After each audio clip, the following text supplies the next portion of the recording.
नमस्कार दोस्तों, जय जोहार। मैं कौशल तिवारी और बिहनिया संझा में आपका स्वागत है। भ्रष्टाचारियों को उल्टा लटकाकर सीधा कर देने के दावे के साथ सत्ता में आई डबल इंजन की सरकार यानी विष्णुदेव साय की सरकार किस तरीके से भ्रष्टाचारियों को अपनी गोद में बिठा रही है, वह चौंकाने वाला है।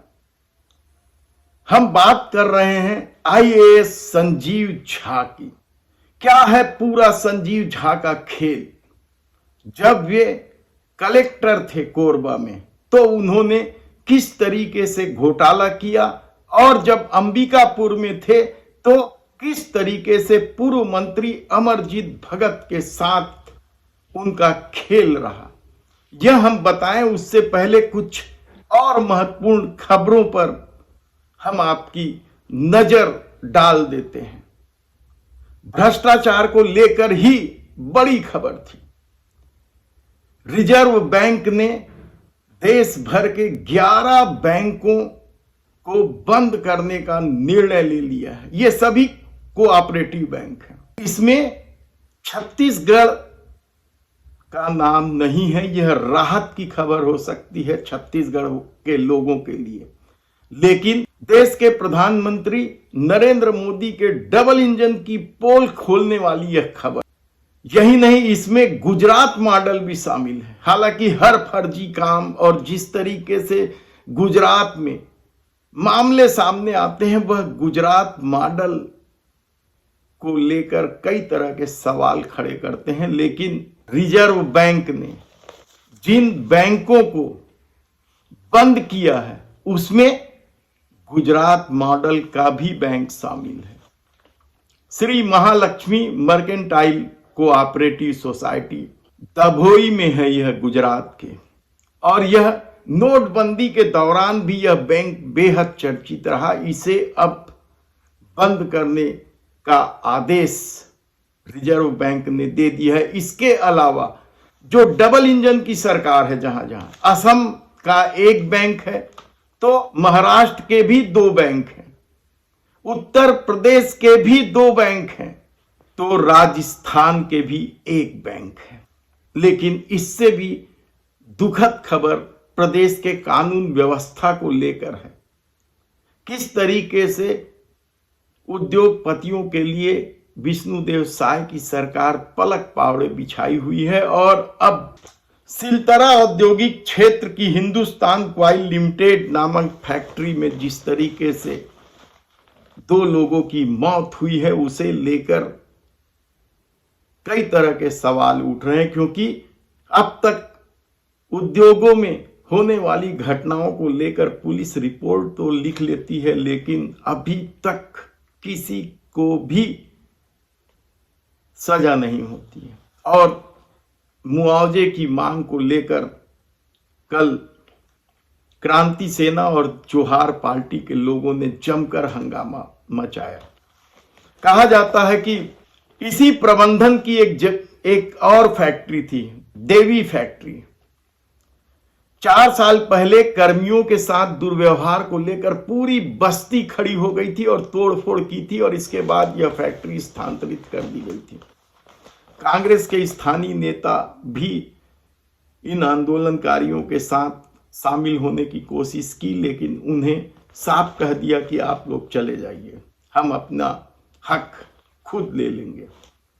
तो दूसरी तरफ भिलाई से बेहद ही दुखद खबर है। एक युवक को उसकी प्रेमिका मिलने के लिए बुलाती है और अपने वर्तमान प्रेमी के साथ मिलकर उसकी इतनी पिटाई करती है कि उसकी मौत हो जाती। सिविल लाइन क्षेत्र का मामला। और मृतक युवक की मां भी आरक्षक है, तो प्रेमिका की मां भी आरक्षक है और सरगुजा ट्रांसफर हो चुका है। दोनों ही साहू समाज से हैं। लेकिन एक और कानून व्यवस्था की पोल खोलने वाली खबर है। खदान से डीजल चोरी के मामले में 6 पुलिस कर्मियों को निलंबित किया गया। लेकिन आज हम बात कर रहे हैं आईएएस संजीव झा का। बेहद ही चर्चित रहे हैं, विवादास्पद रहे हैं। कहा जाता है कि सत्ता के साथ उनका खेल चौंकाने वाला है। सत्ता किसी की भी रही, उनकी धमक बरकरार रहती है। और याद कीजिए आप कि किस तरीके से उनके खिलाफ बांग्लादेशी पट्टे वाले मामले में आरोप लगा था। पीएमओ को पत्र लिखना पड़ा था।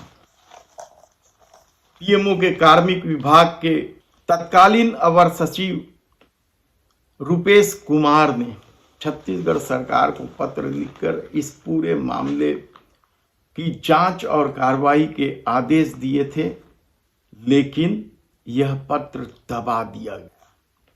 हालांकि संजीव झा ने इस मामले में साफ तौर पर कहा था कि उन्हें फंसाया जा रहा है। इस मामले को लेकर पूर्व अमरजीत भगत भी निशाने पर थे।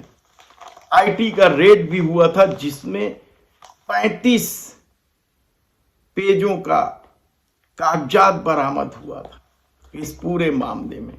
और संजीव झा साफ बच निकले थे, कहा जाए तो गलत नहीं होगा।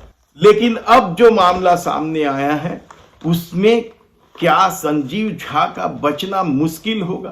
क्योंकि विष्णुदेव साय तो उन्हें अपनी गोद में बिठाई है। हम यह बात इसलिए कह रहे हैं कि वे कोरबा में कलेक्टर थे और सरकार बदलने के बाद उन्हें समग्र शिक्षा का कार्यक्रम दे दिया गया था। जिन पर भ्रष्टाचार के इतने आरोप है, वे समग्र शिक्षा के कार्यक्रम के संचालक बनाए गए थे। बता दें कि शिक्षा विभाग मुख्यमंत्री विष्णुदेव साय के पास है। और यही नहीं, जब पाठ्य पुस्तक निगम में घोटाले की खबर आई, किस तरीके से पुस्तक छपाई में भ्रष्टाचार हुआ था, पुस्तकें रद्दी के भाव में बेच दिए गए थे, ऐसे विभाग जो भ्रष्टाचार से लिप्त है, वहां संजीव झा को बैठा दिया गया है। और ये अभी अभी हुआ है। लेकिन अब जो मामला है वह डीएमएफ फंड का है। कहते हैं कि कोरबा कलेक्टर रहते हुए उन्होंने बड़ा खेल खेला है।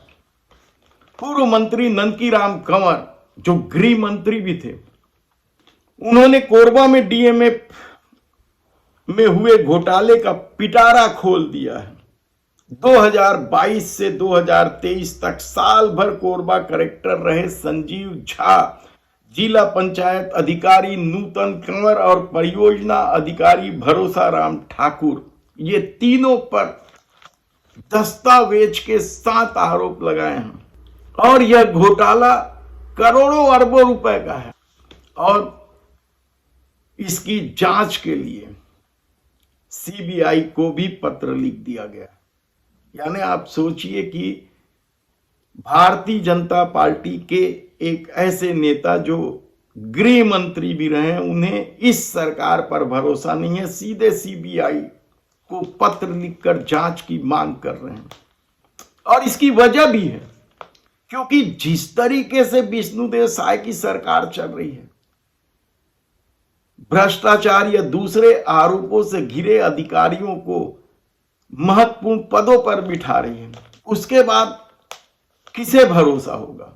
न केवल डीएमएफ फंड पर घोटाले की बात की है उन्होंने, संजीव झा पर मनरेगा के करोड़ों रुपयों के हेरफेर का भी आरोप लगाया।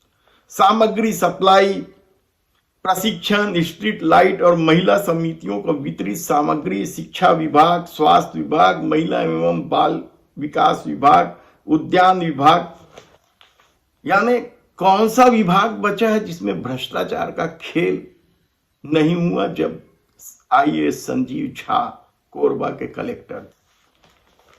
और इस मामले में तत्कालीन जिला पंचायत के अधिकारी नूतन कंवर और परियोजना अधिकारी भरोसा राम ठाकुर पर भी आरोप है। क्या अपने ही पार्टी के एक बड़े नेता के आरोप के बाद मुख्यमंत्री विष्णुदेव साय अब आईएएस संजीव झा पर कार्रवाई करेंगे? या फिर संजीव झा का अब तक का जो खेल रहा है वह चलता रहेगा।